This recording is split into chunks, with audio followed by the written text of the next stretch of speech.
Good day, everybody. It's Andrew here, and welcome back to today's update. We're going to have an update from Joe Manchin. Yes, another update from Joe Manchin. It's going to be a Joe Manchin kind of day, folks.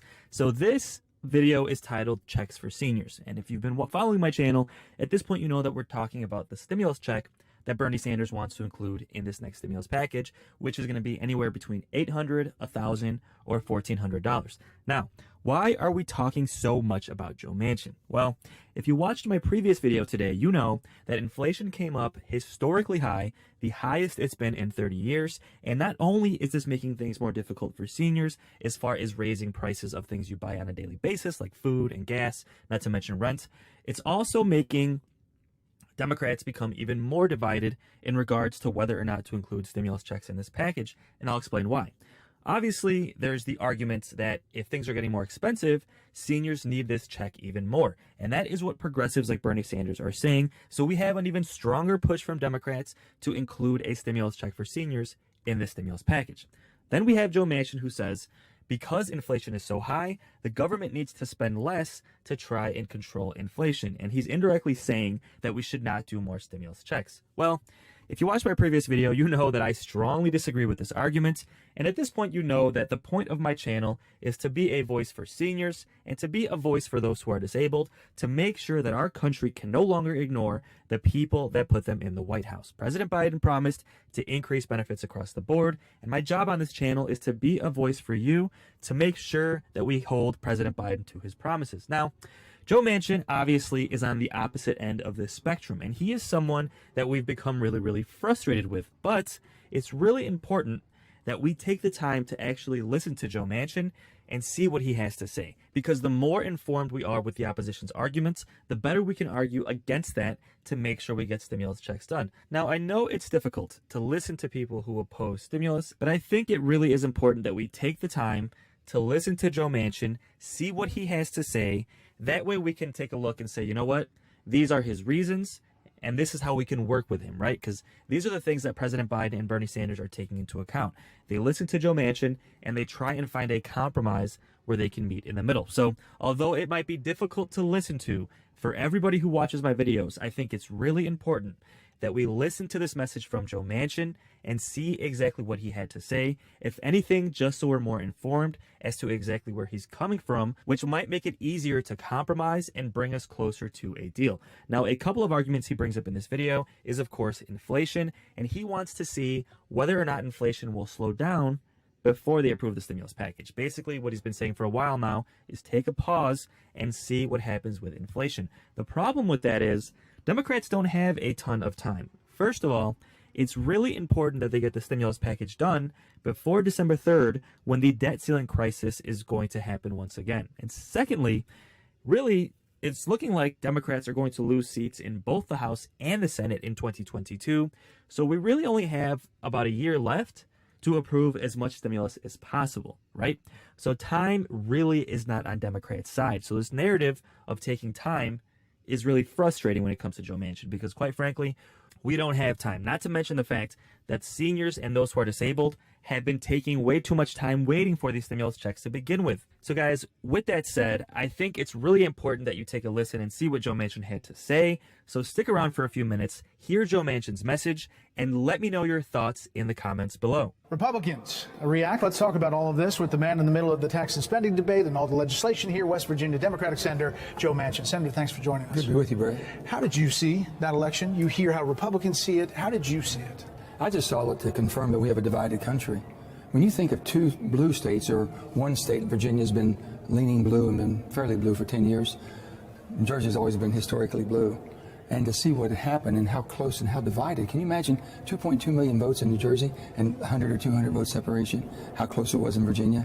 I hope it's a wake-up call for all of us. We need to do our job. What do Democrats take it from it, do you think? What should they take from it? Well, I would think that, let's say on the legislation we're about to start negotiating on, which is the reconciliation bill. The reconciliation bill, I think what it says is kind of slow down, take a breath. Let's look at this. We're talking about major tax overhaul, reform. We're talking about changing our energy policies. We're talking about a whole social rearrangement. We're talking about $29 trillion of debt. We better get our hands around it and be responsible. And I've always said, if you can't get your financial house in order, it's hard to do anything. You know, President Biden was asked today about what he thought the issue was in Virginia. Take a listen to this answer. Do you think that Terry McAuliffe would have won if your agenda had passed before Election Day? Well, I think we should have passed before Election Day, but I'm not sure that I would be able to have changed the number of very conservative folks who turned out in the red districts who were Trump voters, but maybe. You think if infrastructure had passed before Election Day, would have should have changed? passed just on its own merits. It's a piece of bill that we've worked about months ago. Took 5 months to put together. They've had it in the House for 2 months. We've been begging them, you know, but they keep wanting to link them, and there's no such thing as linking two pieces of legislation or holding one hostage over the other. They should go up and down on their own merits. They should be worked on their own merits. Well, to that point, economy was really a major issue in this election, the top issue. So does passage of infrastructure and reconciliation, those two bills, help or hurt that message? Well, if you don't take in consideration what people are going through at the gas pumps and at the grocery stores, the inflation that's coming, at first we thought it was transitory. If you recall, Brett, about a month or more ago, I said, let's take a strategic pause. Let's see where we are. We don't know about COVID. The variants of COVID kept going up and down. We weren't sure what it's going to have effect on our economy. They kept saying, well, this inflationary thing is basically going to be maybe transitory, and we're finding out it's not. And then we have a geopolitical fallout from Afghanistan that we're going to have to deal with sooner or later somewhere in the world. And I said, the need that we have right now of all the aspirational things in the reconciliation bill, most of that is covered in the ARP bill with the American Rescue Plan that we voted in January. $1.9 trillion. We have people covered clear up through 2022 and beyond. So it wasn't like an urgent, and I don't know why we're acting like it's so urgent. So does this result last night embolden you to make sure that the Build Back Better or the reconciliation bill does no harm to the economy? Oh, absolutely. I'm concerned No, absolutely. I'm concerned. I've been talking about our debt. I've been talking about inflation. I've been talking about the fallout we may have and all these things. And, you know, maybe they've listened and maybe they haven't. We'll see. We'll see if they double down. All right, so on the gas prices at the pump, who's to blame? President Biden says OPEC is to blame. Others say climate policies have changed the dynamic. What do you say? Well, I say that we can basically do more for ourselves. We've been energy independent for the first time in 67 years. Why can't we do more? Why can't we produce more? We've got plenty of natural gas. My state, beautiful state of West Virginia, has an ocean of natural gas under it. If they just let us build a pipeline, we can get the product to market. And why don't we do more drilling? And why don't we do more, basically, production in the United States? I'm not depending on OPEC. I'm not depending on other countries for my energy anymore. We know how to do it. We have the technology. We should be relying on ourselves. So is the president wrong in that? I have a difference of opinion. So yes. I want to talk about process because the House is moving forward with both of these bills. And we've got reporting from Chad Pergram, a group of 5 moderate Democrats insisting that the Build Back Better bill, get a full CBO, Congressional Budget Office score before it goes to the floor, potentially as early as tomorrow. As a result, Democratic leaders are trying to force the issue, pressure these moderate Democrats to vote yes. Moderate Democrats, we're told, are irate that they are having to fillet 2,135 pages of new legislation on the fly. Quote, we resent it, said one moderate Democratic source. This is only strengthening our resolve. What do you say to those moderate I would say in the to House? all of my House friends on both the Democrat and Republican side, but speaking to my Democrat sides, there has to build some goodwill. Let them vote on the infrastructure bill. Take the time to work the reconciliation bill the way it needs to be worked, the CBO scoring, talking more about the effects it has all through our economy and all through people's lives. That's something reasonable to ask. I understand that. And I'm not going to tell anyone how they should run their end of this Congress of ours. And Nancy Pelosi is very capable. I know her. I get along fine with her. We just, maybe come from 2 different parts of the country and 2 different philosophical beliefs. In that bill that's going to be filed either tonight or tomorrow, there are taxes. There's language to raise taxes on individuals below the $400,000 threshold. And one of them is on nicotine. Have you changed your position on regressive taxes or anything below that $400,000? Well, I never thought the 400,000 barrier should have been there to begin. Okay, if you're going to do tax reform, do tax reform. The last time we had a balanced budget with surpluses was when everybody paid a little bit of something, making sure that the richest of the richest and all of those are in between. But with that, where we are right now, a tax on nicotine, that doesn't make any sense to me whatsoever. Is that a non-starter for you? Well, there's so many things in there. I guess you have a lot of non-starters? I have a lot of concerns, let's put it that way. But I'm not going to, they're working off the House bill. That's not going to be the bill I work off of. So if somebody's sitting at home on the couch and they're listening to this, and we explain the process, but sometimes you need a whiteboard because there's a lot of stuff happening over here. When would this process move forward in your mind? This process, if they're going to vote on it tomorrow, then it'll go through the scrub of next week. Then it'll be a week before it comes to us, as I understand. So if that comes over and they start working off of that, and then we have a reconciliation program with a vote-a-rama that basically has a bird rule, and these are all pretty technical things, but it basically sees as it fits if it doesn't fit. Once we get a ruling from the parliamentarian, forget about this. People might be all excited about something now or say, that's a non-starter. It might not even fit in the bill because on our side it doesn't fit. It doesn't come within the rules of reconciliation. So wait until that's done, see what you have before you, and then we start voting. So, for example, Speaker Pelosi wants to put paid leave policies on small businesses in a partisan package. I'm more concerned about unpaid leave because if you put that paid leave in, it's not being paid for.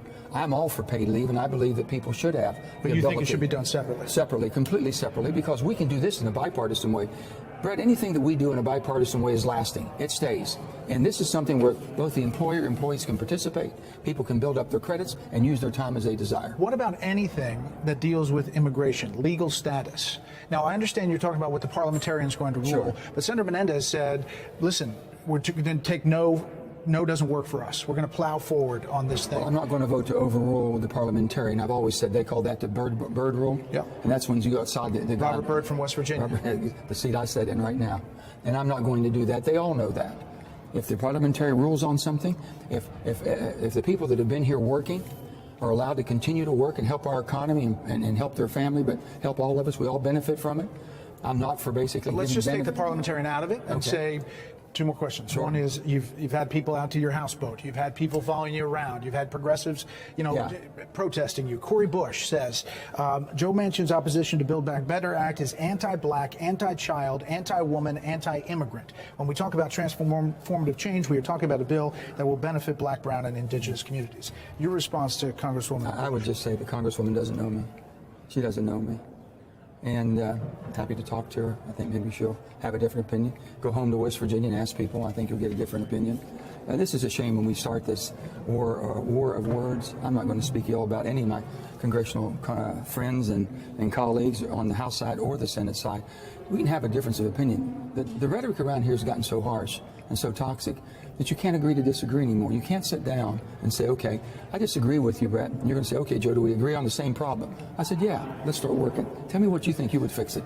That's not happening. So progressives... let me tell you what I don't hear, Yeah. what scares the bejesus out of me. I don't hear people saying, this is good for our country. It's more or less on both sides. This is better for my party. This is better for the 2022 election. So let me end where I started, Sure. last night's election. Okay. The Congressional Progressive Caucus in the House now stands at 95 members. Looking at last night and the results of it, what's the over-under for 2022? Well, are there more or fewer? The progressives, and I spoke to some of them, and they're nice people, good people. They're aspirational. I don't believe philosophically with them at all, but they don't have any chance of getting defeated where they come from. The thing they're doing is basically changing the dynamics of the moderates that it takes for them to be in the majority, taking it down way low. I've asked you this 7 times, but has your party left you? I'm a West Virginia Democrat, Brett. I don't know. I don't know where. Maybe I belong at times, but I believe I'm a fiscally responsible and socially compassionate. And you know what? I have a lot of Democrats that feel the same as I do. I have a lot of Republicans feel the same as I do.